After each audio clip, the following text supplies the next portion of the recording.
UDF മന്ത്രിസഭ അധികാരത്തിലേറിയതിനു ശേഷം ആദ്യമായി ഗവർണർ നടത്തിയ നയപ്രഖ്യാപന പ്രസംഗമാണ് ഇന്ന് നടന്നത്. അത് സർക്കാരിൻ്റെ നയങ്ങളുടെ പ്രതിഫലനമാണ്. കേരളം ഒരു പുതുയുഗത്തിലേക്ക് ചുവടുവയ്പ് നടത്തുകയാണ്.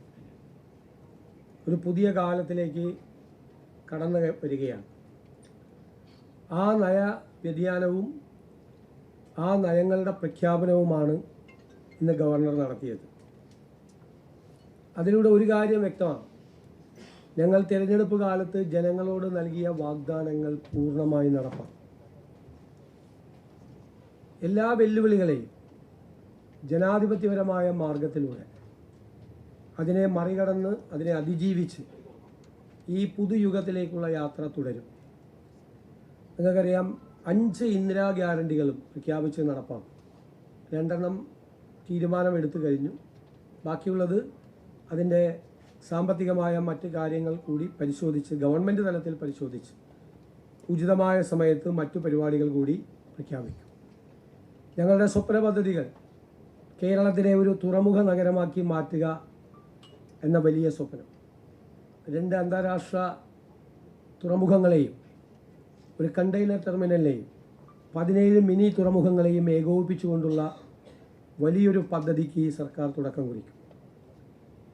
ഏഷ്യയിലെ ഏറ്റവും പ്രധാനപ്പെട്ട ഏവിയേഷൻ ഹബ്ബാണ്. കാരണം ചെറിയ സ്ഥലത്ത് 4 അന്താരാഷ്ട്ര വിമാനത്താവളങ്ങളാണ് നമുക്കുള്ളത്. അതിനാവശ്യമായ ഏവിയേഷൻ പ്രോജക്റ്റുകൾ ഞങ്ങളുടെ കയ്യിലുണ്ട്. ഏവിയേഷൻ ഹബ്ബാക്കി സൗത്ത് ഏഷ്യയിലെ ഏറ്റവും വലിയ ഏവിയേഷൻ ഹബ്ബാക്കി കേരളത്തെ മാറ്റാനുള്ള പദ്ധതിയാണ്. അതോടൊപ്പം തന്നെ 10,000 MSMEകൾക്ക്, ചെറുകിട ഇടത്തരം വ്യവസായ സംരംഭങ്ങൾക്ക് സർക്കാർ പലതരത്തിലുള്ള സഹായം നൽകും. അതെല്ലാം ബജറ്റിൽ പ്രഖ്യാപിക്കും. കാർഷിക മേഖലയെ ഉണർത്താനുള്ള പദ്ധതികളുണ്ടാവും. സഹകരണ പ്രസ്ഥാനം തകർന്നുകൊണ്ടിരിക്കുകയാണ്. അതിനെ തിരിച്ചു കൊണ്ടുവരാനും അതിൻ്റെ വിശ്വാസ്യത ഉറപ്പുവരുത്താനും ഉള്ള പദ്ധതികൾ ആവിഷ്കരിച്ചുകൊണ്ടിരിക്കുക. ഉന്നത വിദ്യാഭ്യാസ മേഖലയെ പൂർണ്ണമായി ആധുനികവൽക്കരിക്കും. ലോകം മുഴുവൻ മാറിക്കൊണ്ടിരിക്കുമ്പോൾ നോളജ് എക്സ്പ്ലോഷൻ നടക്കുന്ന ഒരു കാലത്തിന് അനുയോജ്യമായ രീതിയിൽ ഏറ്റവും പുതിയ അറിവുകളെ മുഴുവൻ കേരളത്തിലേക്ക് കൊണ്ടുവന്ന് അതിനെ കേന്ദ്രീകരിച്ചുകൊണ്ടുള്ള ഒരു ഉന്നത വിദ്യാഭ്യാസ രംഗത്തുണ്ടാകുന്ന മാറ്റം നമ്മുടെ സർവകലാശാലകളെ, സ്ഥാപനങ്ങളെ എല്ലാം വലിയ സെൻറ്റേഴ്സ് ഓഫ് എക്സലൻസ് ആക്കി മാറ്റുന്നതിന് വേണ്ടിയിട്ടുള്ള ശ്രമമാണ് നമ്മൾ നടത്തുന്നത്. ക്ലൈമറ്റ് ചേഞ്ച് വളരെ പ്രധാനപ്പെട്ട ഒരു ഘടകമാണ്. തീർച്ചയായിട്ടും സർക്കാർ രൂപീകരിക്കുന്ന പദ്ധതികളിലെല്ലാം പ്രധാനപ്പെട്ട ഒരു ഘടകം നമ്മുടെ പരിസ്ഥിതിയും കാലാവസ്ഥാ വ്യതിയാനവും ആയിരിക്കും. സസ്റ്റൈനബിൾ ഡെവലപ്മെൻറ്റാണ്, സുസ്ഥിര വികസന മാതൃകയാണ് സർക്കാരിൻ്റെ ഏറ്റവും വലിയ താല്പര്യം. കേരളം ഇന്ന് നേരിടുന്ന ഏറ്റവും വലിയ വെല്ലുവിളികളിൽ ഒന്ന് മയക്കുമരുന്നാണ്. ആ മയക്കുമരുന്ന് ശൃംഖലയെ തകർക്കാൻ ഒരു വിട്ടുവീഴ്ചയും ഇല്ലാത്ത നടപടികളുമായി ഗവൺമെൻറ് പോകും. അതിന് വിവിധ വകുപ്പുകളെ ഏകോപിപ്പിക്കും. തീരപ്രദേശത്തെ ജനങ്ങളുടെ സങ്കടങ്ങൾ മാറ്റാനുള്ള നടപടികളുണ്ടാകും. മലയോര കർഷകരുടെ വിഷമങ്ങൾ, വന്യജീവി സംഘർഷവുമായി ബന്ധപ്പെട്ട പ്രശ്നങ്ങൾ പരിഹരിക്കാനുള്ള ആധുനികവും പഴയ നിലനിൽക്കുന്നതുമായ പദ്ധതികളെ സംയോജിപ്പിച്ചുകൊണ്ട് ഉണ്ടാകും. പൊതുജനാരോഗ്യം, അതുപോലെ ക്യാൻസർ കെയർ, മാതൃശിശു ആരോഗ്യം, വയോജനങ്ങളുടെ ആരോഗ്യം, മാനസികാരോഗ്യം എന്നിവ ഉറപ്പാക്കിക്കൊണ്ട് ചികിത്സാ ചെലവ് കുറയ്ക്കാനുള്ള പദ്ധതികൾ ഉൾപ്പെടെ പൊതുജന ആരോഗ്യ മേഖലയെ ശക്തിപ്പെടുത്താനുള്ള പദ്ധതികളുണ്ടാകും. ആർട്ടിഫിഷ്യൽ ഇൻ്റലിജൻസിന് പ്രത്യേകമായ പരിഗണന കൊടുക്കും. വ്യവസായങ്ങളെ ആകർഷിക്കാനുള്ള ലാൻഡ് ബാങ്ക് രൂപീകരിക്കും. ഭൂപ്രശ്നങ്ങളുമായി ബന്ധപ്പെട്ട ഉപാധിരഹിത പട്ടയങ്ങൾ എവിടെയെല്ലാം കൊടുക്കാൻ പറ്റും അതെല്ലാം കൊടുക്കും. പ്ലാന്റേഷൻ മേഖലയിലെ നിയന്ത്രണങ്ങൾ മാറ്റാൻ ഉൾപ്പെടെ ഉള്ള ഭൂനിയമങ്ങൾ, കാലഹരണപ്പെട്ട ഭൂനിയമങ്ങൾ ഇന്നത്തെ കാലഘട്ടത്തിന് അനുയോജ്യമായ രീതിയിൽ അതിലാവശ്യമായ ഭേദഗതികൾ വരുത്തും. ദളിത് പ്രശ്നങ്ങൾ, SC/ST പ്രശ്നങ്ങൾ, അവരുടെ പ്രശ്നങ്ങൾ, അവരുടെ കുട്ടികളുടെ ഗ്രാൻഡ് ഉൾപ്പെടെയുള്ള ഗ്രാൻഡ്സ് ഉൾപ്പെടെയുള്ള കാര്യങ്ങൾക്ക് തടസ്സങ്ങളുള്ളത് നീക്കും. അവരുടെ ഭവന നിർമ്മാണ പദ്ധതികൾ, അവരുടെ ഭൂമി അവർക്ക് നൽകുന്നതിനുള്ള പദ്ധതികൾ ഉൾപ്പെടെയുള്ള കാര്യങ്ങൾ നൽകും. നമുക്ക് അപ്പോയിൻമെൻറ്റുകൾ നടക്കുമ്പോൾ 3 വർഷം കൂടുമ്പോൾ കൃത്യമായി പരിശോധിച്ച് ഈ SC/ST പിന്നോക്കം നിൽക്കുന്ന വിഭാഗങ്ങൾക്ക് കുറവുകൾ ഉണ്ടെങ്കിൽ അത് നികത്താനുള്ള സ്പെഷ്യൽ റിക്രൂട്ട്മെൻറ്റ് ഉണ്ടാകും. നിങ്ങൾക്കറിയാം, സീനിയർ സിറ്റിസൺസിന് വേണ്ടി പ്രത്യേകമായ വകുപ്പ് രൂപീകരിച്ച ഇന്ത്യയിലെ ആദ്യത്തെ സർക്കാരാണിത്. അത് വളരെ മികച്ച രീതി അത് ആവിഷ്കരിക്കും. ടൂറിസം രംഗത്തും സമഗ്രമായ മാറ്റങ്ങൾ ഉണ്ടാക്കും. അതുപോലെ തന്നെ കേരളത്തിൽ സമഗ്രമായ മാറ്റം അടിസ്ഥാന സൗകര്യ മേഖലയിലും വിദ്യാഭ്യാസ ആരോഗ്യ മേഖലയിലും എല്ലാം ഉണ്ടാക്കാൻ വേണ്ടിയിട്ടുള്ള വലിയ പദ്ധതിയാണ് ഗവൺമെൻറ് ഈ ഗവർണറുടെ നയപ്രഖ്യാപന പ്രസംഗത്തിലൂടെ പ്രഖ്യാപിച്ചിരിക്കുന്നത്. ഇതിന് കറസ്പോണ്ടിങ് ആയി, ഇതിനനുബന്ധമായി ബജറ്റ് പ്രഖ്യാപനങ്ങൾ ഉണ്ടാവും. ഇതനുസരിച്ചുള്ള ബജറ്റ് പ്രഖ്യാപനങ്ങൾ. ബജറ്റ് പ്രഖ്യാപിക്കാത്തതുകൊണ്ട് ഞാനതിൻ്റെ ഡീറ്റെയിൽസിലേക്കൊന്നും പോകുന്നില്ല, അനൗചിത്യമാണ് അത് പറയുന്നത്. ഇതാണ് പദ്ധതി.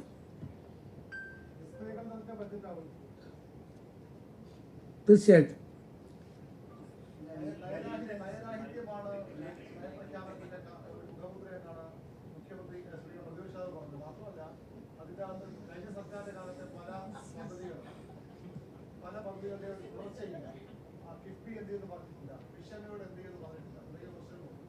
അല്ല, നയരാഹിത്യം അദ്ദേഹത്തിന് തോന്നാം. കാരണം അദ്ദേഹത്തിൻ്റെ നയമല്ല ഞങ്ങൾ നടപ്പാക്കുന്നത്.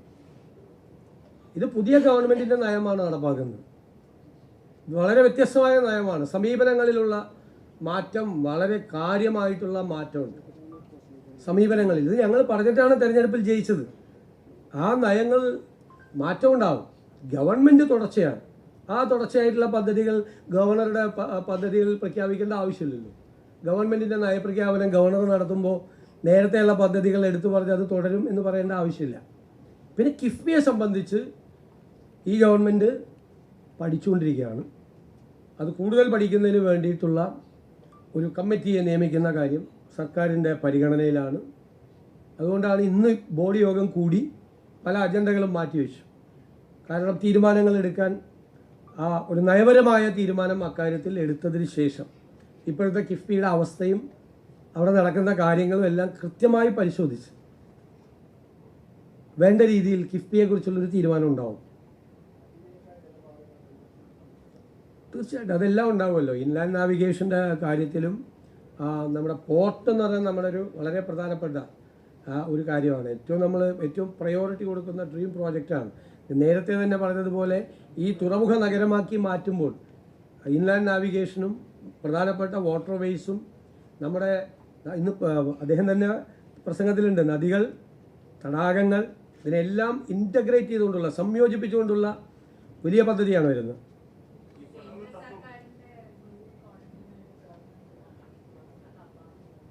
അതല്ല, ബ്ലൂ എക്കോണമി വേറെയാണ്, വേറെ പലതരത്തിലുള്ള കാര്യങ്ങളാണ്. ഇതല്ല, ഇത് അതിൻ്റെ അനുബന്ധമായി ആയിരക്കണക്കിന് ലക്ഷക്കണക്കിന് തൊഴിൽ സാധ്യതകളുണ്ടാവും. കേരളത്തിൻ്റെ എക്സ്പോർട്ട് മെച്ചപ്പെടും. ഫിഷറി സെക്ടറിനെ രക്ഷിക്കാൻ പറ്റും. ഫിഷ് പ്രോസസ്സിംഗ് ഉൾപ്പെടെയുള്ള കാര്യങ്ങൾ, ലോജിസ്റ്റിക് പാർക്കുകൾ ഉണ്ടാവും. ടൂറിസം ഡെവലപ്പ് ചെയ്യും. 2ാം ഘട്ടവും 3ാം ഘട്ടവും ക്രൂയിസ് പാസഞ്ചേഴ്സാണ്. പാസഞ്ചേഴ്സ് യാത്ര ചെയ്യും. ഇപ്പോൾ യൂറോപ്പിൽ പോയിട്ടാണ് ആളുകൾ ഷിപ്പിലൊക്കെ യാത്ര ചെയ്യുന്നത്, വെസൽസിലൊക്കെ യാത്ര ചെയ്യുന്നത്. ഇവിടെ യാത്ര ചെയ്യാൻ പറ്റും. ഇന്റേണലായിട്ടും പറ്റും, പുറത്തേക്കുള്ളത് പറ്റും.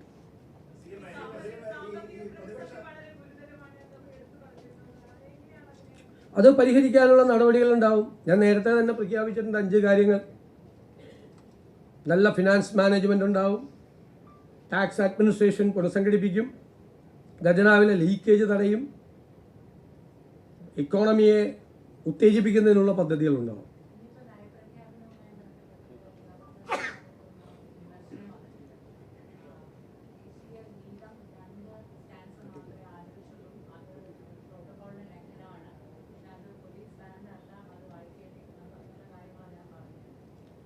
അല്ല, ഇത് നമുക്കും ഒരു പൊളിറ്റിക്കൽ ഐഡിയോളജിയുടെ ഫ്രെയിമിൽ നിന്നുകൊണ്ടല്ലേ നമ്മൾ പ്രവർത്തിക്കുന്നത്. നമുക്ക് ആ കാര്യത്തിൽ കൃത്യമായ തീരുമാനങ്ങളുള്ള ഒരു പാർട്ടിയാണ് ഈ മുന്നണിക്ക് നേതൃത്വം കൊടുക്കുന്നത്, മുന്നണിയുമാണ്. അപ്പോൾ അതനുസരിച്ചുള്ള കാര്യങ്ങളെ നമുക്ക് ചെയ്യാൻ കഴിയുള്ളൂ. അല്ല, അത് ആ തീരുമാനം പാർട്ടി എടുത്തിരിക്കുന്ന തീരുമാനത്തിൻ്റെ ഭാഗമായിട്ടല്ലേ ഞങ്ങളെല്ലാം പ്രവർത്തിക്കുന്നത്. മാത്രമല്ല, ഇതൊരു മാൻഡേറ്ററി ആയിട്ടുള്ള കാര്യമല്ല. ഇത് സംബന്ധിച്ചൊരു നിയമമൊന്നും പാർലമെൻറ്റ് പാസ്സാക്കിയിട്ടില്ല. ഗൈഡ് ലൈൻസ് മാത്രമേ ഉള്ളൂ.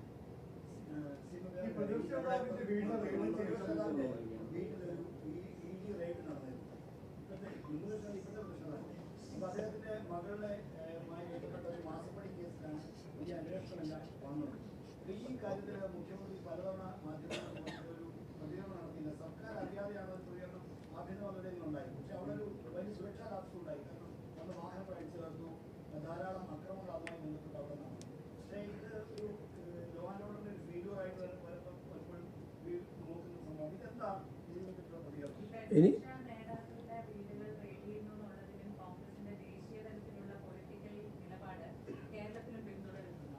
ആദ്യം ഞാനൊരു കാര്യം പറയട്ടെ. ഞാൻ എപ്പോഴാണ് മറുപടി പറയേണ്ടതെന്ന് തീരുമാനിക്കാനുള്ള അവകാശങ്ങൾ എനിക്ക് തരണം. നിങ്ങളോടാണ്. ഞാൻ മറുപടി പറഞ്ഞില്ല, മൗനി ബാബയാണ് 12 പ്രാവശ്യം ചോദിച്ചു. എങ്ങനെ ചോദിച്ചതെന്നറിയാം? ഒന്ന് രാവിലെ ഞാൻ വീട്ടിൽ നിന്ന് ഇറങ്ങിയതാണ് വീട്ടിൽ നിന്ന്. അപ്പം ചോദ്യം. അത് കഴിഞ്ഞിട്ട് ഞാൻ വീണ്ടും അകത്ത് കയറി കുളിച്ച് പുറത്തേക്ക് ഇറങ്ങിയപ്പോൾ വീണ്ടും മൈക്ക് വെച്ച് ചോദ്യം. ഞാൻ കേരള ഹൗസിലേക്ക് കയറുമ്പോൾ ചോദ്യം, ഇറങ്ങുമ്പോൾ ചോദ്യം. പിന്നെ ഞാൻ വണ്ടിയിൽ കയറിയിരിക്കുമ്പോൾ ഒരു മൈക്ക് എൻ്റെ മുഖത്ത് വന്നാൽ ഇടിച്ചത്. ഞാൻ ആരോടും പറഞ്ഞിട്ടില്ല ഇതുവരെ. ഇപ്പം നിങ്ങളോട് രഹസ്യയോട് പറയാം. എൻ്റെ മുഖത്താണ്, ഞാൻ ഒന്നും പറഞ്ഞില്ല, സത്യം. എന്നിട്ട് എന്നോട് ചോദിച്ചു. അപ്പോഴും ഞാനൊന്നും പറഞ്ഞില്ല. എപ്പോഴാണ് പറയേണ്ടതെന്ന് തീരുമാനിക്കാനുള്ള അവകാശങ്ങൾ ദയവ് ചെയ്ത് എനിക്ക് തരാം. ദയവ് ചെയ്ത് എപ്പോഴാണ് ഒരു കാര്യത്തിൽ മറുപടി പറയാം അല്ലേ? അത് ഞാൻ പഠിച്ചിട്ടല്ലേ പറയേണ്ടത്, മനസ്സിലാക്കിയിട്ടല്ലേ പറയേണ്ടത്, ഉചിതമായ സമയത്തല്ലേ പറയേണ്ടത്. ഞാൻ അങ്ങനെ ഒളിച്ചോടുന്ന ആളാണ്. അങ്ങനെയാണെങ്കിൽ ഞാൻ ക്യാബിനറ്റ് ബ്രീഫിംഗ് നടത്തി തുടങ്ങിയില്ലേ നിങ്ങളോട്? എത്ര പ്രാവശ്യം നിങ്ങൾക്ക് എല്ലാ അവസരങ്ങളും തന്നു? അപ്പോൾ നിങ്ങൾക്ക് ചോദ്യം ചോദിക്കാനുള്ള അവകാശം പോലെ തന്നെ എനിക്ക് മറുപടി പറയാനുള്ള അവകാശം കൂടി എനിക്ക് തരണം.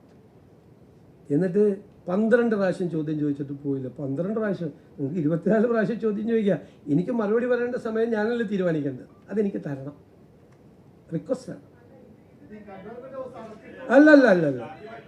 അല്ലല്ല ഇങ്ങനെ അല്ലല്ല. ഞാൻ അങ്ങനെ ആകണമെന്നാണോ നിങ്ങൾ പറയുന്നത്? ഞാൻ ക്യാബിനറ്റ് ബ്രീഫിംഗ് നടത്തുന്ന ആളാണ്. നോ. നിങ്ങൾ ചോദിക്കുമ്പോൾ അല്ലല്ല, നിങ്ങൾ ഇല്ല. ഞാനിപ്പോൾ ഒന്നിരിക്കുമല്ലേ? ഇല്ല. നിങ്ങൾക്ക് അദ്ദേഹത്തിൻ്റെ അടുത്തേക്ക് പോലും പോകാൻ പറ്റില്ലായിരുന്നല്ലോ. പിന്നെയാണ് നിങ്ങൾ 12 പ്രാവശ്യം ചോദ്യം ചോദിക്കണം. നോ. നിങ്ങൾ അങ്ങനെ പറയല്ലേ, അങ്ങനെ ആക്കല്ലേ, അങ്ങനെ താരതമ്യം ചെയ്ത് നിങ്ങൾ അങ്ങനെ ആക്കല്ലേ. നിങ്ങൾ ഈ വിഷയം കേൾക്കണം. എനിക്ക് പറയാനുള്ളത് ഞാൻ പറഞ്ഞു. ഞാൻ മറുപടി പറയേണ്ട സമയം തീരുമാനിക്കുന്നത് ഞാനാണ്. കാരണം എനിക്കത് പഠിച്ചും മനസ്സിലാക്കിയിട്ടോ പറയാൻ പാടില്ല. പെട്ടെന്ന് പറയാൻ പറ്റില്ല. ഞാൻ അതിൻ്റെ സമയം തീരുമാനിക്കേണ്ടത് ഞാൻ. അതിനുള്ള അവകാശം എനിക്ക് തന്നെ. അത് നിങ്ങളല്ല തീരുമാനിക്കേണ്ടത്. നിങ്ങൾക്ക് ചോദ്യം ചോദിക്കാം. അതിനുള്ള അവകാശം ഞാൻ എപ്പോഴും തരും. മനസ്സിലായല്ലോ? ആയതുകൊണ്ടാണല്ലോ പറയാൻ പോകുന്നത്.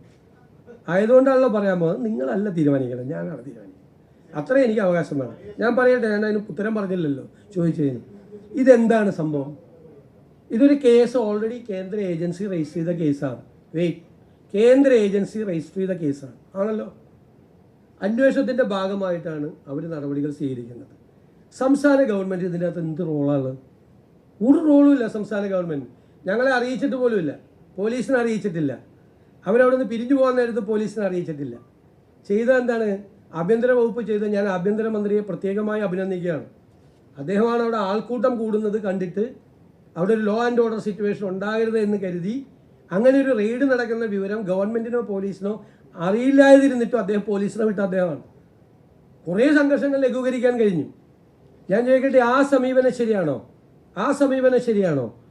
ഒരു കേസ് അന്വേഷണത്തിൻ്റെ ഭാഗമായിട്ട് വരുന്ന ആളുകളെ, സ്ത്രീകൾ ഉള്ള ആളുകളെ ഒരു സംഘം ക്രിമിനലുകളെന്ന് വേണമെങ്കിൽ വിശേഷിപ്പിക്കപ്പെടാവുന്ന ഒരു സംഘം ആക്രമിച്ച കാർ തല്ലിപ്പൊളിക്കുന്നു, അതിനകത്തുള്ളവരെ മർദ്ദിക്കുന്നു. അത് ക്രമസമാധാന ലംഘനമാണ്, ഒഫൻസാണ്. അത് ഒരു കാരണവശാലും അനുവദിക്കില്ല. ഒരു സെൻട്രൽ ഏജൻസി വന്ന് അവരുടെ അന്വേഷണത്തിൻ്റെ ഭാഗമായി അവിടെ ഇതിൻ്റെ അകത്ത് നടന്നു. ഞങ്ങൾ ഉന്നയിച്ചിട്ടുള്ള ആരോപണം കൂടിയല്ലേ ഇത്? ഞങ്ങൾ കൂടി ഉന്നയിച്ചിട്ടുള്ള ഒരു ആരോപണമാണ്. ആ അന്വേഷണം അന്വേഷണത്തിന് കേന്ദ്ര ഏജൻസിയെക്കുറിച്ച് ഞങ്ങൾക്ക് പരാതി ഉണ്ടായിരുന്നു. 4 കൊല്ലം മുമ്പുണ്ടായ കേസാണ്. ഇതുവരെ ഒന്നും അവർ ചെയ്തിട്ടില്ല. ഈ അധികാരത്തിൽ നിന്ന് LDF ഗവൺമെൻറ് താഴെ ഇറങ്ങുന്നത് വരെ ഒന്നും ചെയ്തില്ല അവർ. പിന്നെ പ്രതിപക്ഷ നേതാവ് അദ്ദേഹം പുറത്തിറങ്ങി വന്നിട്ട് രാഹുൽ ഗാന്ധിയാണ് കുറ്റപ്പെടുത്തിയത്. രാഹുൽ ഗാന്ധിയാണ് റെയ്ഡിന് ആളെ വിട്ടത്. അദ്ദേഹം പ്രധാനമന്ത്രിയെയോ BJP നേതാക്കളെയോ BJP സർക്കാരിനെയോ ആരെയും കുറ്റപ്പെടുത്തിയില്ല, ഒരാളെ കുറ്റപ്പെടുത്തിയില്ല. അദ്ദേഹം കുറ്റം പറയാനുണ്ടായിരുന്നത് രാഹുൽ ഗാന്ധിയാണ്. രാഹുൽ ഗാന്ധി എന്താ ചെയ്തത്? രാഹുൽ ഗാന്ധിക്കെതിരായി കേസ് വന്നപ്പോൾ അന്വേഷിക്കാൻ വന്ന ആളുകളുടെ വാഹനം കോൺഗ്രസ്സുകാരെ വിട്ട് തല്ലിപ്പൊളിക്കുകയാണ് ചെയ്തത്? അല്ല. അദ്ദേഹം 55 മണിക്കൂർ തുടർച്ചയായിരുന്നു, പല പ്രാവശ്യമായിട്ട് തുടർച്ചയായി ആ കേസുമായിട്ട് സഹകരിച്ചു, ഇല്ലേ? ആ കേസുമായിട്ട് സഹകരിച്ചു. അത് രാഷ്ട്രീയമായി എടുത്തിരിക്കുന്ന ഒരു കേസാണ് എന്നുള്ളതുകൊണ്ട് ഞങ്ങളതിനെ രാഷ്ട്രീയമായി എതിർത്തു. ഈ കേസ് എടുത്തിരിക്കുന്നത് മുഖ്യമന്ത്രിയുടെ കുടുംബത്തിലെ ഒരു അംഗത്തിനെതിരായി കേസെടുത്തിരിക്കുന്നത് രാഷ്ട്രീയമാണെങ്കിൽ CPM-ന് രാഷ്ട്രീയമായി പ്രതിഷേധിക്കാം. ഞാൻ ചോദിക്കട്ടെ, അതിൻ്റെ തലേദിവസമല്ലേ ഈ കേസിലെ ഒരു കക്ഷി കോടതിയിൽ പോയപ്പോൾ കോടതി ആ അന്വേഷണം നിർത്തിവെക്കണം എന്ന് ആവശ്യപ്പെട്ട് കോടതി പോയപ്പോൾ ആ പെറ്റീഷൻ തള്ളി അന്വേഷണം തുടരണമെന്ന് ഏജൻസിയോട് ആവശ്യപ്പെട്ടത്? അപ്പോൾ നിയമപരമായ വഴിയല്ലേ ഇത്? നിയമപരമായ വഴിയല്ലേ അന്വേഷണം ഉള്ളത്? അപ്പം ഞങ്ങൾ എങ്ങനെയാണ് ഈ റെയ്ഡ് നടത്തിയതിനെയും ഈ അന്വേഷണം നടക്കുന്നതിനെയും വിമർശിക്കാൻ സ്റ്റേറ്റ് ഗവൺമെൻറ്റിന് എന്താ അധികാരമുള്ളത്? ഞങ്ങൾക്ക് അങ്ങനെ പറയാമോ? ഞങ്ങളങ്ങനെ പറയാമോ? ഞങ്ങളങ്ങനെ പറയാൻ പാടില്ലല്ലോ. ഒരു കേന്ദ്ര ഏജൻസി അന്വേഷണം നടക്കുന്ന കേസിൽ, കോടതി അനുവദിച്ച് അന്വേഷണം നടക്കുന്ന കേസിൽ ആ അന്വേഷണം നടത്താൻ പാടില്ല, അന്വേഷണം ഇങ്ങനെ വേണം, അന്വേഷിക്കേണ്ടത് ഇങ്ങനെയാണ് എന്ന് ഞങ്ങൾക്ക് പറയാമോ? ഞങ്ങൾ അതിൻ്റെ കോമ്പീറ്റൻ്റ് അതോറിറ്റി ആണോ?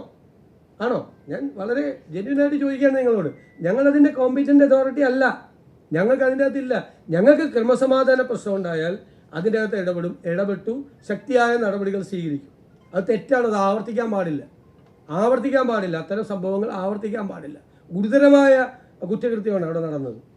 അന്വേഷണ ഉദ്യോഗസ്ഥന്മാരെ ആക്രമിക്കുകയും അവരുടെ വാഹനം അടിച്ച് തകർക്കുകയും ചെയ്ത് ഗുരുതരമായ കുറ്റകൃത്യമാണ്. അത് ആവർത്തിക്കപ്പെടാൻ പാടില്ല. അതാണ് ഞങ്ങളുടെ അഭിപ്രായം. ഞങ്ങൾക്ക് നിലപാടുണ്ട് അതിൻ്റെ അകത്ത്.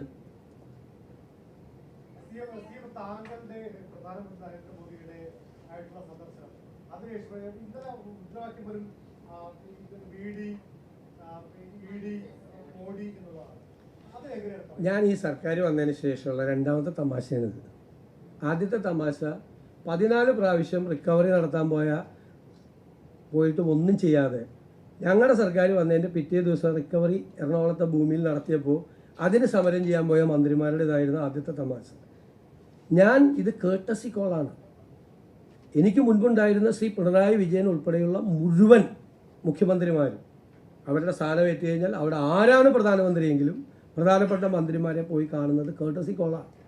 ഞാനും അത് ചെയ്തു. 2 പ്രാവശ്യവും മുൻ മുഖ്യമന്ത്രി അത് ചെയ്തിട്ടുണ്ട്. അദ്ദേഹത്തിൻ്റെ സമയത്ത് ഞാൻ ആദ്യമായിട്ടാണ് നരേന്ദ്രമോദിയെ നേരിൽ കാണുന്നത്. ഞാൻ ഉടനെ തന്നെ പറഞ്ഞു, പിണറായി വിജയൻ്റെ വീടൊന്ന് റെയ്ഡ് ചെയ്യണം നാളെ ED കൊണ്ട്. അപ്പോൾ ഉടനെ മോഡി അപ്പം തന്നെ ഫോണെടുത്ത് കുത്തി. എന്നിട്ട് പറഞ്ഞു, നാളെ രാവിലെ സതീശൻ വന്നിട്ട് ആദ്യമായിട്ടൊരു കാര്യം പറഞ്ഞ നാളെ രാവിലെ കംപ്ലീറ്റ് സ്ഥലത്ത് റെയ്ഡ് ചെയ്യണം. അപ്പോൾ ഞാൻ പറഞ്ഞു, ഒരു സ്ഥലത്ത് പോരാ, 12 സ്ഥലത്ത് ചെയ്യണം. ആ സതീശൻ പറഞ്ഞേക്കണത് 12 സ്ഥലത്ത് റെയ്ഡ് ചെയ്യാനാണ് പറഞ്ഞേക്കുന്നത്. അങ്ങനെ 12 സ്ഥലത്ത് റെയ്ഡ് ചെയ്യും. ഇത് മുൻ മന്ത്രിമാരുൾപ്പെടെയുള്ള ആളുകൾ വരെ വന്ന് പത്രക്കാരോട് പറയുകയാണ്. ഞാൻ ചിരിക്കണോ അല്ലെ കരയണോ ഇത് കേട്ടിട്ട്? നിങ്ങളൊന്ന് ആലോചിക്കും. നരേന്ദ്രമോദി ആദ്യമായിട്ട് കണ്ട് മുഖ്യമന്ത്രിയായിട്ട് കാണാൻ പോയപ്പോൾ ഇവിടുത്തെ പ്രതിപക്ഷ നേതാവായി ഇരിക്കുന്ന അദ്ദേഹത്തിൻ്റെ വീട് റെയ്ഡ് ചെയ്യണമെന്ന് ഞാൻ പിണറായി വിജയനൊന്നും പറയില്ല കേട്ടോ. അദ്ദേഹം അങ്ങനെയൊന്നും പറയില്ല. എനിക്ക് അദ്ദേഹത്തെക്കുറിച്ച് എനിക്കൊരു റേറ്റിംഗ് ഉണ്ട് എൻ്റെ ഉള്ളിൽ. അദ്ദേഹം ഒന്നും പറയില്ല. പക്ഷെ നല്ലതാണിത്. എന്താണെന്നറിയാം, ഈ പണ്ടേ ഈ കമ്മ്യൂണിസ്റ്റുകാരെ കുറിച്ചൊരു പരാതിയുണ്ട്, ബലം പിടുത്തം കൂടുതലാണ്, സ്റ്റിഫാണെന്ന്. അതൊക്കെ അയഞ്ഞ് അവർ തമാശ പറയാൻ തുടങ്ങിയല്ലോ. അതിലെനിക്കൊരു സന്തോഷമുണ്ട്. തമാശ പറയാൻ തുടങ്ങിയല്ലോ. എന്താണ് നടക്കുന്നത് കേരളത്തിൽ? നരേന്ദ്രമോദിയെ കണ്ട്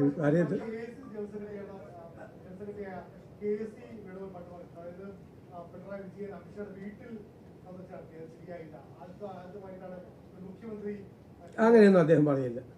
അങ്ങനെയൊന്നും പറയില്ല.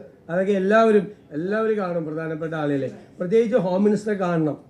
കാരണം നാട്ടിലെ മറ്റു കാര്യങ്ങളൊക്കെ സംസാരിക്കേണ്ട പ്രശ്നങ്ങളുണ്ട്.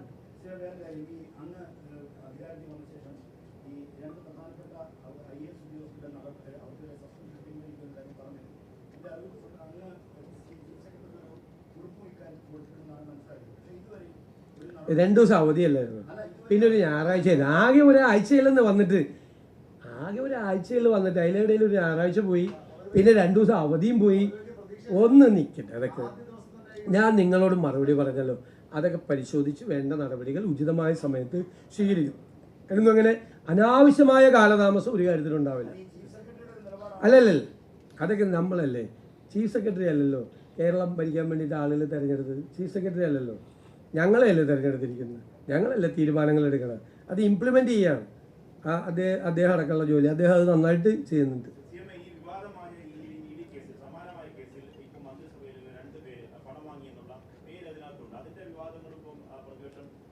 ഇത് അല്ല, അതിൻ്റെ അകത്ത് ഞാൻ വളരെ മുൻപ് അസംബ്ലിയിൽ തന്നെ വ്യക്തമാക്കിയിട്ടുള്ളതാണ്. വ്യവസായ സ്ഥാപനങ്ങളിൽ നിന്ന് അല്ലെങ്കിൽ മുതലാളിമാരിൽ നിന്ന് എല്ലാ രാഷ്ട്രീയ പാർട്ടികളും പണം വാങ്ങിക്കും. എല്ലാ രാഷ്ട്രീയ പാർട്ടികളുടെയും ഫണ്ട് ഈ കമ്പനികളിൽ നിന്നൊക്കെയുള്ള ഫണ്ടാണ്.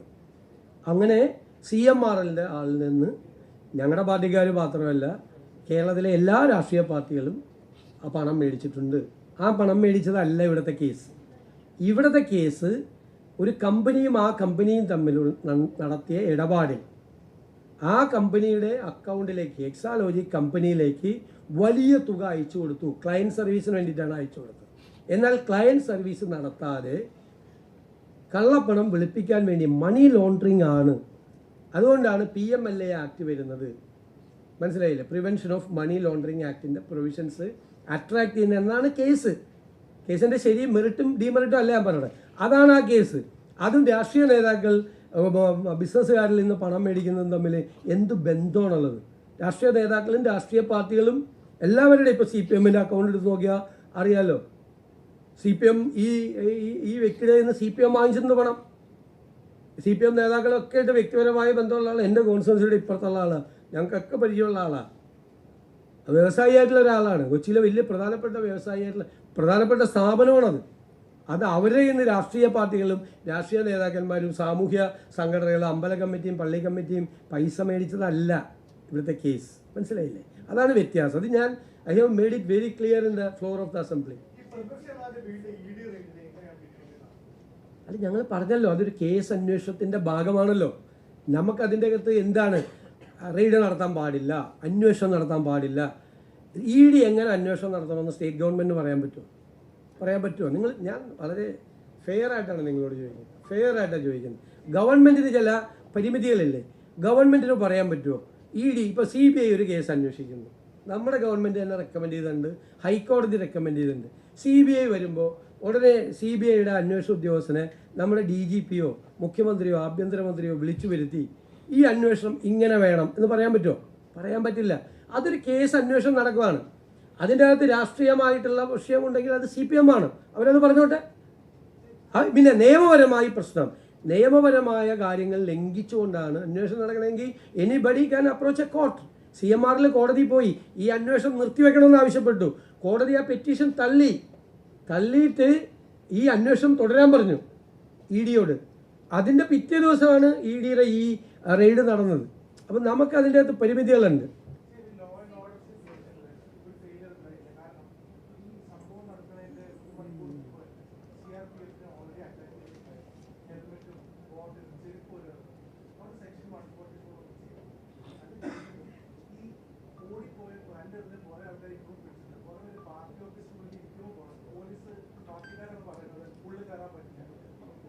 അല്ല, ഞാൻ പറയല്ലോ, ആ റെയ്ഡ് നടത്തുന്ന കാര്യം ED ഗവൺമെൻറ്റിനെയോ പോലീസിനെയോ അറിയിച്ചിട്ടില്ല. ഒന്ന്.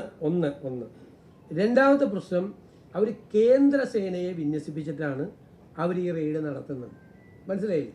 അവർക്ക് പരിമിതമായ അധികാരങ്ങളേ ഉള്ളൂ കേന്ദ്രസേനയ്ക്ക്. പക്ഷേ അവിടെ ഒരു ലോ ആൻഡ് ഓർഡർ സിറ്റുവേഷൻ ഉണ്ടാകുമെന്ന് പോലീസും കൂടി ചെന്നില്ലായിരുന്നെങ്കിൽ അവിടുത്തെ സിറ്റുവേഷൻ എന്തായിരുന്നു? പോലീസ് ചെന്നതുകൊണ്ടല്ലേ. പിന്നെ നടത്തി കഴിഞ്ഞിട്ട് അതിൻ്റെ ഡീറ്റെയിൽസ് നോക്കിയിട്ട് ആ അന്വേഷണം നടക്കുകയല്ലേ. ഒരു FIR രജിസ്റ്റർ ചെയ്തിട്ട് ആദ്യം കുറേ പ്രതികളെ അറസ്റ്റ് ചെയ്തു, ബാക്കിയുള്ള അന്വേഷണം നടക്കുമല്ലേ. ആ അന്വേഷണം പൂർത്തിയാകട്ടെ. കുറ്റവാളികളെ എല്ലാവരും അറസ്റ്റ് ചെയ്യപ്പെടണമെന്ന് തന്നെയാണ് ഗവൺമെൻറ്റിൻ്റെ ആഗ്രഹം. ഇത് കുറ്റകൃത്യമാണ്, വലിയ ഓഫൻസാണ് ചെയ്തത്, ഒരിക്കലും ചെയ്യാൻ പാടില്ല. CPM അതിനെ പ്രോത്സാഹിപ്പിക്കാൻ പാടില്ല, ഒരു കാരണവശാലും പ്രോത്സാഹിപ്പിക്കാൻ പാടില്ല. വളരെ ക്രൂരമായിട്ടുള്ള ഒരു നടപടിയാണ് അവരുടെ ഭാഗത്തുനിന്നുണ്ടായത്. പോലീസ്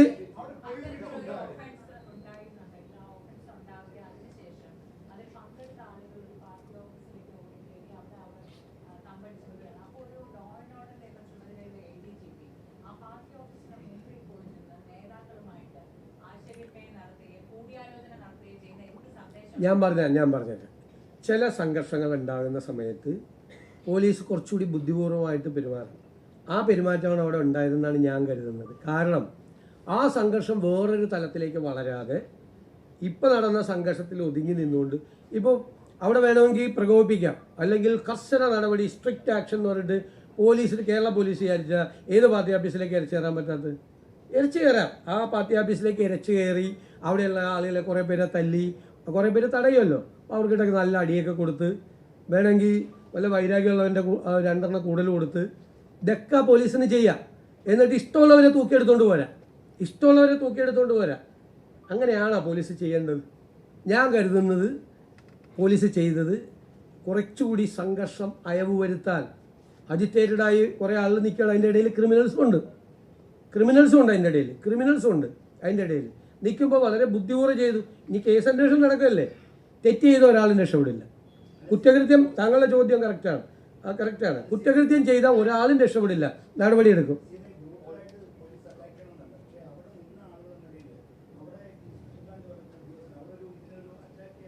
അല്ല, ഞാൻ പറഞ്ഞേ പോലീസ് അന്വേഷണം നടത്തിക്കൊണ്ടിരിക്കുകയാണ്. FIR രജിസ്റ്റർ ചെയ്ത് അന്വേഷണം. ആദ്യഘട്ടത്തിലാണ് ഇത്രയും പേരെ അറസ്റ്റ് ചെയ്ത് കോടതി അവരെ റിമാൻഡ് ചെയ്യുകയും ചെയ്യുന്നത്. ആ അന്വേഷണം പൂർത്തിയാകട്ടെ. അതിലെന്തെങ്കിലും തെറ്റുണ്ടെങ്കിൽ നമുക്കപ്പോൾ പരിശോധിക്കാം. പോലീസ് അന്വേഷണത്തിൽ നമ്മൾ ഇടപെടാൻ പാടില്ല. അല്ല, ഞാൻ കരുതുന്നില്ല. അതുകൊണ്ടാണ് ഞാൻ അഭിനന്ദിക്കുകയല്ലേ ചെയ്തത്. ആഭ്യന്തരമന്ത്രി TV-യിൽ കണ്ടിട്ടാണ് പോലീസിനെ വിട്ടത്.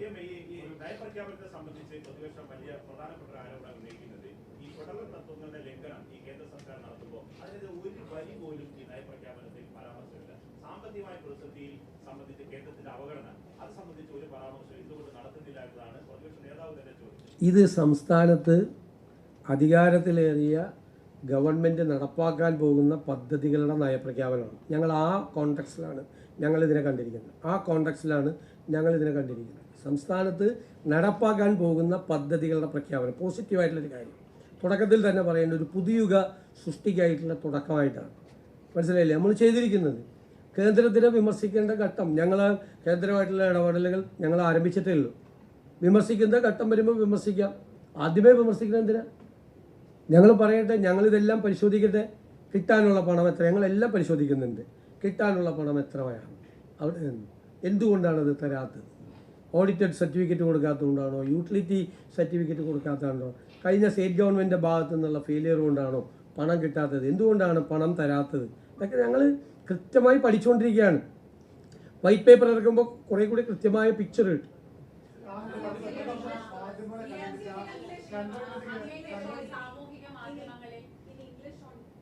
ഹലോ,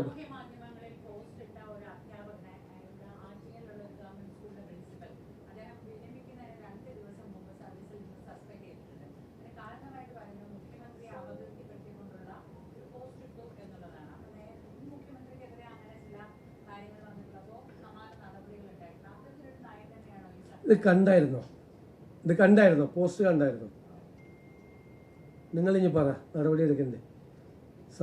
KSRTC ഒരു ജീവനക്കാരിട്ടിരിക്കുന്ന പോസ്റ്റ്, എൻ്റെ മുഖം, നഗ്നനായൊരു പുരുഷൻ്റെ ബോഡി, അത് വെച്ചിട്ട് KSRTC ഒരു ജീവനക്കാരൻ സോഷ്യൽ മീഡിയയിൽ പോസ്റ്റ് ചെയ്താൽ എന്താ ചെയ്യേണ്ടത്? എന്നോട് വന്ന് ചോദിച്ചു. അപ്പോൾ ഞാൻ അതിൻ്റെ ഗൗരവമല്ല, അല്ലെങ്കിൽ വിട്ടേക്കാൻ പറഞ്ഞു. വല്ല വിമർശനമോ വല്ലതൊക്കെ ആണെങ്കിൽ വിട്ടേക്കാൻ പറഞ്ഞു. ഇതാണ് പോസ്റ്റ് ചെയ്തത്. ഇത് അനുവദിച്ചാൽ നിങ്ങളുടെയൊക്കെ കുടുംബാംഗങ്ങളെ പറ്റി ഇടും ആളുകൾ ഇല്ലേ? എന്തും ചെയ്യാം. നിങ്ങൾ ചോദിക്കുക, കേരളത്തിലെ പൊതുജനം വിലയിരുത്തട്ടെ. മുഖ്യമന്ത്രിയുടെ മുഖം വച്ചിട്ട് അടിയിൽ വേറെ വളരെ നെയ്ക്കഡായിരിക്കുന്ന ഒരു പുരുഷൻ്റെ ശരീരഭാഗങ്ങൾ ചേർത്തിട്ടൊരു പടം ഇട്ടിരിക്കുക. ആ ആള് സർവീസിൽ 2 ദിവസം റിട്ടയർ ചെയ്യാൻ പോകണമെന്ന് എനിക്കറിയില്ല. പക്ഷെ ആൾക്കെതിരെ ഒരു നടപടി എടുത്തില്ലെങ്കിൽ അത് കൊടുക്കുന്ന മെസ്സേജ് എന്താ? നാളെ നിങ്ങളുടെയൊക്കെ പടമായിരിക്കും വരാൻ പോകുന്നത്. നിങ്ങളുടെയൊക്കെ പടം നിങ്ങൾക്ക് വല്ലതും ചെയ്യാൻ പറ്റുമോ? നിങ്ങളുടെയൊക്കെ പടം. ഈ സെക്രട്ടേറിയറ്റിലെ ഒരു ഉദ്യോഗസ്ഥൻ ഏതെങ്കിലും സെക്രട്ടേറിയറ്റിലെ ഒരു വകുപ്പിനെതിരെ നിങ്ങളൊരു മാധ്യമ വാർത്ത കൊടുത്തതിൻ്റെ പേരിൽ നിങ്ങൾക്ക് സ്ത്രീകളാകട്ടെ പുരുഷന്മാരാകട്ടെ നിങ്ങളെക്കുറിച്ച് അങ്ങനെ ഒരു ചിത്രം ഇട്ടാലോ, അപ്പോഴും ഞാൻ നടപടി എടുപ്പിക്കും. ഇത്രയുള്ള എനിക്ക് മറുപടി.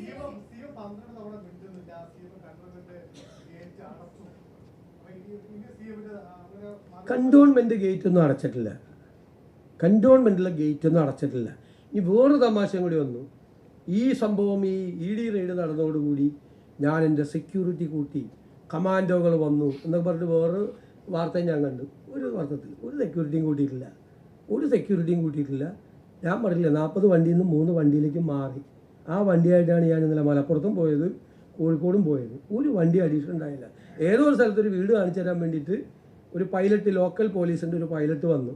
അത് കഴിഞ്ഞപ്പോൾ ഞാൻ അപ്പം തന്നെ എൻ്റെ PSOയോട് പറഞ്ഞ് അതിപ്പോൾ തന്നെ വിട്ടേക്കാൻ പറഞ്ഞു. 4ാമത്തെ വണ്ടി വേണ്ടെന്ന് പറഞ്ഞു. എന്തൊക്കെ നുണകളാണ് പറഞ്ഞത്. എല്ലാ നുണകൾക്കും നമ്മൾ പറയാൻ പറ്റുമോ? എല്ലാ നുണകൾക്കും നമുക്ക് മറുപടി പറയാൻ പറ്റുമോ? പിന്നെ രാവിലേക്കൊന്ന് വീട്ടിലേക്ക് ഒന്ന് ഇരിക്കുമ്പോൾ നമ്മളൊന്ന് റെഡിയായി ഒന്ന് കുളിച്ചൊക്കെ ഇറങ്ങി, എന്നിട്ട് അവിടെ നിന്ന് പോയി അടുത്ത പരിപാടിക്ക് പങ്കെടുക്കുമ്പോൾ ആ പരിപാടിയിൽ നിൽക്കുകയാണ്. കേരള ഹൗസിൽ നിന്ന് ഞാൻ ഇറങ്ങുമ്പോൾ ഈ ചോദ്യം ചോദിക്കുകയാണ്. അപ്പോഴാണ് മറ്റേ എനിക്ക് ഇത് കിട്ടിയത്. അത് കഴിഞ്ഞിട്ട് ഞാൻ അവിടെ നിന്ന് എയർപോർട്ടിലെത്തുമ്പോൾ വീണ്ടും ചോദിക്കുകയാണ്. എവിടെ? ഡൽഹി എയർപോർട്ടിൽ നിന്ന് ഞാൻ രാത്രി കൊച്ചി എയർപോർട്ടിൽ ഇറങ്ങുമ്പോൾ അവിടെയും ചോദ്യം ചോദിക്കുകയാണ്. അത് കഴിഞ്ഞിട്ട് അവിടെ നിന്ന് ഒരു 2 കിലോമീറ്റർ 3 കിലോമീറ്ററുള്ള എൻ്റെ വീട്ടിലേക്ക് അവിടെ ചെന്നപ്പോൾ അവിടെ നിൽക്കുകയാണ്. ഇത്രയും യൂണിറ്റുകൾ നിങ്ങൾക്ക് ഉണ്ടോ? ശരിക്കും അല്ല, ഞാൻ സീരിയസ് ആയിട്ട് ചോദിക്കുക, എനിക്കൊന്ന് അറിയാൻ വേണ്ടിയിട്ടാണ്. ഇത്രയും യൂണിറ്റുകൾ നിങ്ങൾക്ക് ഉണ്ടോ? അപ്പോൾ ശരി, ഇത്രയും മതി. English.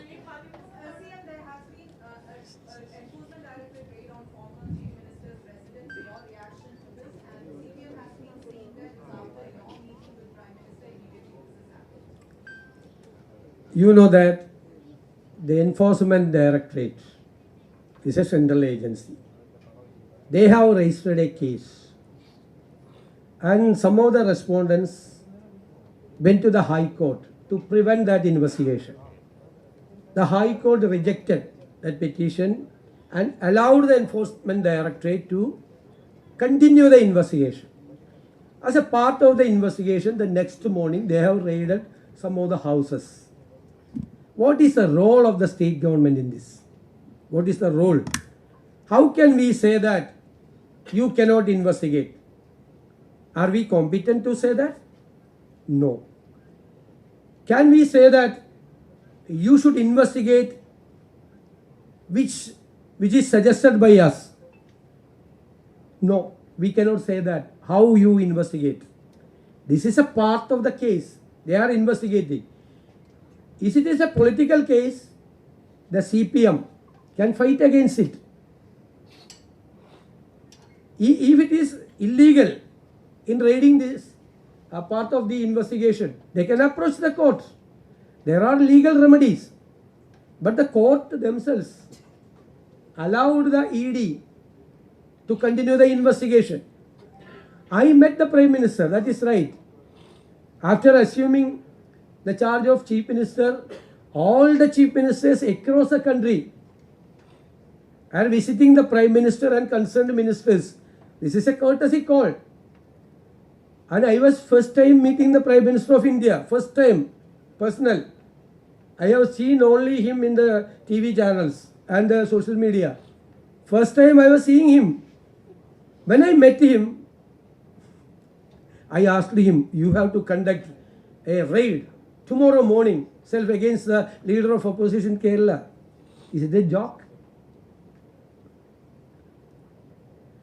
You never, my advice to the CPM leaders, never underestimate the common sense of the Kerala people. Never underestimate. They have a common sense. They are laughing. That is the main thing. LOP came out after the raid and he accused Rahul Gandhi. Rahul Gandhi is director. He is the, in his control the ED is working. He has not made any statement against the Prime Minister or the Home Minister or the concerned ministry who is handling this ED. He accused Rahul Gandhi. Why? Rahul Gandhi directed the ED to conduct the raid. I don't know why he saying like that. Mr. Premier today said that the Congress leaders have a different stand when central agencies, especially ED, talk to your, question your leaders, but not the other opposition leaders. No, not like that. This allegation We have made this allegation on the floor of the Kerala Assembly. Then when only the jurisdiction is to ED, no police, Kerala police cannot investigate into this matter. Doesn't have the jurisdiction because the Bangalore and Kerala is vigilance doesn't have the power to investigate in the case. This is a money laundering case. That is the allegation. Money laundering is under the Prevention of Money Laundering Act provisions. That it is the agency, investigating agency is authorized to investigate into PMLA is Enforcement Directorate. How can we say that you cannot investigate, Kerala police will investigate? We cannot. We are not the competent authority to investigate into the PMLA matters. That is why when Rahul Gandhi was interrogated, we cooperated with that. 55 hours he was before the ED. Then we said it's a political case against Rahul Gandhi. We said to the public, there was not a violent mob against the ED. There was a law and order issue, there was attack on ED officials. Do you think there was lapse on the police's part? No, there was no information from the ED that they are going to conduct this raid in various places, 12 places in Kerala. And when they were rounded by so many people, they never informed. They never informed the police that we are leaving this place at this time. Never informed. But the TV channels, you have given this news. The Home Minister directed the police to go there and keep the law and order situation. And the police arrested many persons. They were remanded by the honorable court. Then we have registered FIR, police. The investigation is going on. That's the case. You said that state government cannot interfere and make a statement. But CPM says when Pinarayi Vijayan was the chief minister and Rahul Gandhi and Sonia Gandhi was being questioned, he as chief minister made a strong statement against central agencies and the misuse of central agencies. This allegation we have made on the floor of the assembly, this allegation. How can we say that it should not be investigated? And the court granted the permission for investigation. Court, the Honorable High Court granted the permission to investigate. We are saying that High Court is not right. High Court is wrong. How can we say that the government? And the Congress party, how can the Congress party say that? No. No, this is the matter. This is the matter. Okay, thank you.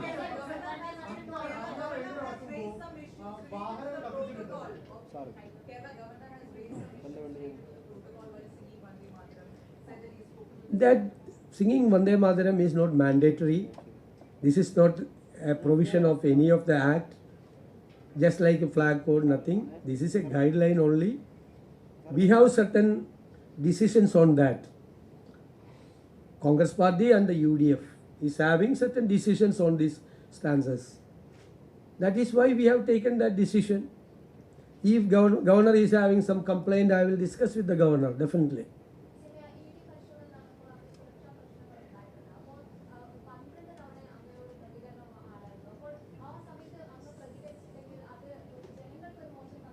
ഇപ്പൊ ഇത്ര നേരം ഉറങ്ങുമായിരുന്നു അവിടെ ഇരുന്ന്.